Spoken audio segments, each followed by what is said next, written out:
le côté spirituel de l'argent, de l'abondance, de l'énergie et des valeurs. L'argent n'est pas la racine de tous les maux, mais l'amour de l'argent est un problème. Les personnes qui sont élevées dans des familles où l'argent est abondant et où les biens matériels sont fournis selon les besoins reçoivent une programmation particulière. Ils vivent dans une attitude selon laquelle les possessions que vous désirez seront fournies et qu'il n'y a pas lieu de s'inquiéter. En soi, cela ne fait pas d'une personne quelqu'un de bon ou de mauvais, mais cela élimine un obstacle que la plupart des gens entretiennent, à savoir que les questions financières sont une lutte, qu'il n'y a pas assez d'argent et que beaucoup de choses souhaitables dans la vie sont tout simplement trop chères. En fait, nous n'encourageons pas l'utilisation du mot « cher » dans cette école. Il est difficile d'utiliser ce mot sans qu'il y ait une connotation émotionnelle sous-jacente. Lorsque les gens disent que quelque chose est cher, cela implique que le prix est trop élevé pour eux ou qu'ils n'en ont pas assez.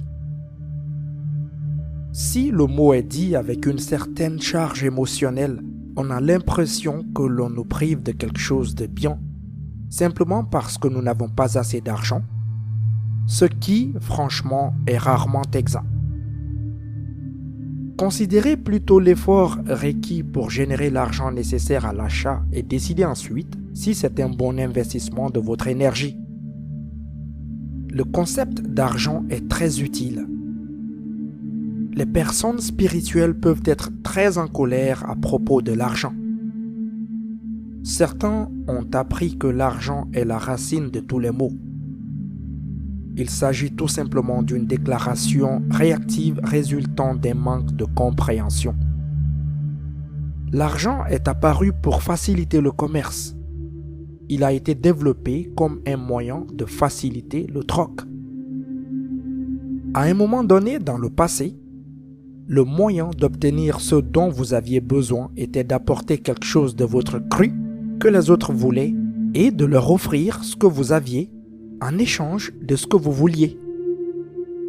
Par exemple, si j'étais agriculteur, j'apportais de la nourriture sur une place de marché central et je l'échangeais contre, disons, une table fabriquée par le charpentier. Nous nous mettions d'accord sur ce qui nous semblait être un échange équitable et c'était tout. L'argent est devenu la base centrale de toutes les transactions, ce qui a permis de faire beaucoup plus d'affaires. Désormais, vous pouviez vendre vos biens contre une monnaie dont tout le monde convenait qu'elle représentait la valeur temporaire de ce que vous aviez produit. Ensuite, vous pouviez prendre cet argent et l'utiliser pour acheter d'autres choses. Cela a libéré tout le monde. Pouvez-vous voir comment le système monétaire est entièrement construit sur la confiance? L'argent en lui-même n'est que du papier imprimé. C'est notre foi dans le système qui donne de la valeur au papier. Afin d'obtenir de l'argent, vous devez produire quelque chose de valeur. L'argent que vous recevez est proportionnel à la valeur que vous créez dans le système cosmique, ainsi qu'à votre désir de gagner. Les gens ont beaucoup d'opinions et de réactions sur le prix des choses, mais nous oublions que le système monétaire est essentiellement autocorrectif. En d'autres termes, l'offre et la demande fluctuent pour rendre les prix que le marché supportera. Il existe en chacun de nous un ensemble de croyances et de valeurs sur ce que devraient être les prix et sur ce pourquoi nous sommes prêts à dépenser notre argent. Essayons de nous déconnecter de nos propres idées et de nous brancher sur une conscience plus élevée de l'argent. Avez-vous déjà remarqué la quantité de fruits que produit un arbre adulte? Si vous aviez un péché sur votre terrain, il ne serait vraiment pas possible pour vous et votre famille de manger tous les fruits que l'arbre produit. Il y a toujours un surplus. L'univers de Dieu est abondant. La nature produit en abondance, Mais en tant qu'humains, nous nous mettons en travers du schéma. Nous sommes avides et nous en avons assez. Dans le cas de l'avidité, nous voulons trop pour nous-mêmes. Et dans le cas du ras-le-bol, nous voulons que les choses nous soient données gratuitement parce que nous n'aimons pas travailler. Les deux sont des expressions de la colère. Notre colère nous empêche de voir la situation clairement et nous tirons donc des conclusions erronées. Au bout d'un certain temps, nous sommes tellement investis dans ces idées que nous créons continuellement un environnement autour de nous pour prouver que nos conclusions sont vraies. Par exemple, si on ne vous a pas appris à travailler beaucoup dans votre enfance parce que vos parents vous ont choyé ou ne vous ont jamais obligé à trouver un travail d'été, vous avez peut-être décidé de croire que le monde est là pour prendre soin de vous. C'est une fausse conclusion. Tout adulte valide sur cette planète doit gagner sa vie en travaillant et en contribuant. C'est ce que Dieu a prévu. En fait, c'est ce que dit la Bible, le Coran, la Torah et plein d'autres courants spirituels. À la sueur de ton front, tu mangeras ta nourriture jusqu'à ce que tu retournes à la terre. C'est la parole de Dieu dans Genèse 3, 19. Cela signifie que, de votre vivant, vous gagnez votre nourriture en travaillant dur. Et, ce faisant, vous réalisez que vous avez une valeur à apporter. Êtes-vous ici pour servir ou être servi? Si vous pensez que les gens de ce monde sont là pour vous servir, vous n'aimerez pas l'idée de travailler dur. La véritable libération survient lorsque vous réalisez que le travail acharné apporte joie et paix s'il est effectué dans une société libre et non en esclavage. Dans notre société capitaliste, nous avons la possibilité de créer de la richesse en travaillant dur. Spirituellement parlant, plus nous apportons de valeur, plus Dieu nous récompense par l'abondance. Recommençons notre relation avec l'argent et assumons-en l'entière responsabilité en disant « Je n'ai pas pleinement compris comment participer à ce système d'abondance parce que mes propres croyances, blessures et concepts m'ont empêché de connaître la vérité. » Répétez après moi. Je n'ai pas pleinement compris comment participer à ce système d'abondance parce que mes propres croyances, blessures et concepts m'ont empêché de connaître la vérité. Très bien. Qu'êtes-vous prêt à faire pour créer de la valeur pour les autres? En d'autres termes, qu'êtes-vous prêt à faire pour servir les autres? C'est la question fondamentale qui vous mettra dans la bonne direction. Dans notre monde actuel, nous avons une énorme longueur d'avance parce qu'il y a tellement de commerces, tellement d'opportunités et vraiment tellement d'argent qui flotte dans notre système ici. Si vous décidez que vous voulez vraiment gagner beaucoup d'argent, vous le pouvez, pour la plupart. Il y a des modèles de tous les horizons, de toutes les races, de tous les débuts et des deux sexes que nous pouvons regarder et qui ont été capables de casser la noix et de puiser dans l'abondance. Avez-vous une histoire en travers de votre chemin? Faites attention à la tendance à créer une histoire convaincante pour expliquer pourquoi cela ne fonctionnera pas pour vous. Vous n'êtes pas éduqué et c'est la faute de vos parents. Vous faites partie d'une minorité raciale et on ne peut pas changer cela. Vous êtes une femme. Vous devez vous concentrer sur l'aide aux personnes, pas être une marionnette de l'entreprise, et ainsi de suite. Ces raisons vous ont peut-être servi dans le passé, mais il est temps de grandir. Acceptez votre situation et assumez-en la responsabilité. Après tout, c'est vous qui les avez choisis, et selon la vision à long terme des dieux, Ce que vous avez commencé était bon pour vous et pour la mission de votre âme. Considérez qu'à certains niveaux, vous êtes bien plus avancé qu'un habitant d'un pays du tiers-monde qui n'est pas sûr de pouvoir manger ou boire de l'eau potable un jour donné. Je doute que vous y pensiez beaucoup. Et pourquoi cela?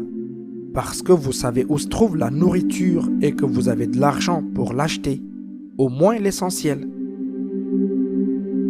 Vous n'envisagez peut-être pas de dépenser 100 $ pour un dîner avec une bonne bouteille de vin, à moins qu'il ne s'agisse d'une occasion spéciale, mais il y a très peu de chances que vous ayez faim.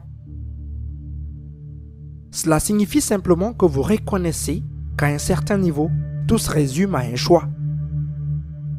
Avez-vous 100 $ pour un bon dîner? La plupart d'entre nous le font. Voulons-nous les dépenser en nourriture ou en vin? Peut-être une fois de temps en temps? C'est un choix. Alors, faisons table rase du passé et commençons par établir de nouvelles règles en matière d'argent. Chaque achat est possible, quel que soit le prix. Commencez par considérer que tout ce que vous voulez est possible, quel que soit le prix. Vous pouvez avoir absolument tout ce que vous voulez si vous êtes prêt à faire le travail. La plupart des choses vraiment extravagantes, comme un jet personnel ou un manoir dans un lieu de villégiature, ne présentent probablement pas assez d'intérêt pour que vous y mettiez du vôtre. Mais cela ne veut pas dire que c'est parce qu'ils sont chers. Demandez-vous si vous le voulez suffisamment. Pensez-y comme ceci. Avez-vous déjà eu le cœur brisé et vous vouliez vraiment retrouver la personne qui vous avait quitté? Si vous saviez que, peu importe le temps que cela prendrait, si vous pouviez réunir $1 million, votre ex reviendrait vers vous, seriez-vous motivé pour trouver un moyen de le faire? Certains le feraient, d'autres en seraient tout simplement fous. Prenons le cas des premiers. Examinons les valeurs qui nous motivent sur le plan financier, émotionnel et spirituel. Cela devient une chose spirituelle parce que vous allez avoir besoin de Dieu pour vous aider à y arriver. Apprendre à se manifester abondamment signifie que vous devez comprendre la loi universelle qui comprend les lois de l'attraction, les lois du karma et les lois de l'abondance. Dans le cas de l'amant perdu, lorsque vous ressentez vraiment la douleur de la séparation, il n'y a pas de prix que vous pouvez mettre sur la chance de vous réunir. Beaucoup feraient tout ce qui est moralement possible pour regagner les valeurs de la personne dont ils sont amoureux. Nous voulons apporter ce genre d'attitude et de passion à notre travail spirituel, et cela peut signifier que vous devez vraiment vous appliquer pour vous libérer des concepts liés à l'argent. Nous voulons que vous pensiez que le fait d'entrer en relation avec Dieu est une motivation qui vous brise le cœur et pour laquelle vous feriez n'importe quoi. Arrêtez de considérer les choses comme coûteuses, mais plutôt comme un choix. Êtes-vous prêt à donner autant de votre énergie pour une certaine expérience? Si oui, faites-le sans vous plaindre du prix. Sinon, partez simplement sans exprimer de mécontentement. Il faut cesser de faire des commentaires négatifs sur les prix. Ils sont une affirmation de manque. Manquez-vous de quelque chose? Vous manquez peut-être de la volonté d'apprendre et de travailler dur. Je ne vous recommande pas d'aller plus loin. C'est bien de se fixer des objectifs matériels qui vous poussent à vous dépasser spirituellement. Le risque est que vous laissiez la poursuite de possessions matérielles dominer votre conscience et que votre valeur personnelle en tant qu'être humain soit liée à ce que vous possédez. Oubliez cela. Votre valeur en tant qu'âme n'est pas liée à ce que vous possédez, mais à la valeur que vous apportez. Commencez à penser à la valeur que vous apportez aux autres. Plus vous apportez de valeur aux autres, plus Dieu vous comblera d'abondance. La pièce manquante est que vous devrez apprendre à travailler au sein du système financier. Cela signifie que si vous voulez devenir une nounou et apporter une valeur considérable à une famille en surveillant et en aimant ses enfants, c'est merveilleux. Mais l'offre de nounou est généralement abondante et l'argent gagné est donc modeste. Cherchez à développer de la valeur dans un domaine où le système fait apparaître une pénurie. Si vous avez décidé d'ouvrir une épicerie dans une grande ville, vous avez peut-être des produits merveilleux, mais vous êtes en concurrence avec des acteurs sérieux qui ont une longueur d'avance sur vous. Dans ce cas, ne soyez pas surpris si vous devez lutter pendant un certain temps pour rattraper votre retard. Pour la plupart d'entre nous, la création d'une entreprise n'est pas pour demain. Concentrez-vous plutôt sur une activité qui vous inspire et qui offre la promesse d'un bon revenu. S'il vous manque quelque chose comme un diplôme ou un ensemble de compétences, mettez-vous au travail et comblez cette lacune. Ne vous complaisez pas dans votre malchance, mais mettez-vous au travail. En fin de compte, il s'agit de travailler sans résistance. Vous méditez et demandez à Dieu: sur quoi dois-je me concentrer pour gagner à tel ou tel niveau? Soyez à l'écoute et attendez de recevoir une direction qui vous convient, puis faites un plan. Essayez de ne pas vous concentrer sur le temps, car cela peut être décourageant. Il faudra peut-être attendre quelques années, voire 10 ans avant d'y arriver. Et alors, concentrez-vous sur la mise en œuvre de votre plan et faites en sorte que l'objectif final ne soit pas seulement matériel, mais acceptez le défi spirituel de surmonter votre colère, votre résistance, votre impatience et vos opinions pour comprendre et manifester l'abondance. Lorsque vous vous concentrez sur la valeur, vous commencez à agir comme un adulte. Peut-être regardez-vous autour de vous et vous dites: bon sang, cela fait 30 ans que je suis assis dans ma couche sale à me plaindre de l'injustice de la vie, à empester la pièce avec mon attitude enfantine. Eh bien, devinez quoi? La vie est juste. Mais peut-être que personne ne vous a montré comment la voir de cette façon. Pour ceux d'entre nous qui ont travaillé dur pour accomplir ce qu'ils voulaient, nous apprenons à louer Dieu d'abord pour l'opportunité qu'il nous a donnée d'aller jusqu'au bout. Ensuite, par la grâce qui nous a été accordée pour nous aider lorsque cela semblait impossible. Et enfin, pour les obstacles qui se sont présentés et qui nous ont fait creuser plus profondément pour sentir à quel point nous le voulions. Alors, commençons par là.